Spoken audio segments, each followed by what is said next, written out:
This isn't just for DeWalt brands, but if you're trying to unlock your miter saw that you got pre-assembled out of the box, there's a little pin back here for DeWalt. It's a silver pin, okay? On a skill saw or other brands I saw, it was on this side, and there's a black round plastic piece around the pin, and you have to do the same thing. You just push down on this while you're holding this down, okay?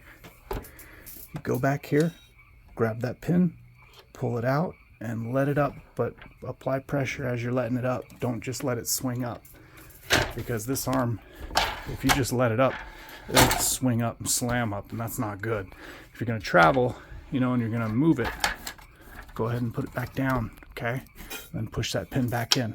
Tons of forums, tons of, I found a couple videos, but gosh, I wish they had this written a little bit easier on like a quick start instruction or guide. But again, on the skill saw or on other brands, it might be on this side, okay? And that's if they come pre-assembled and it's one that's, you know, got this sort of pin. So I hope that helps anybody that's watching this and saves you. It took me about an hour to figure it out. So if this helps you, helps me.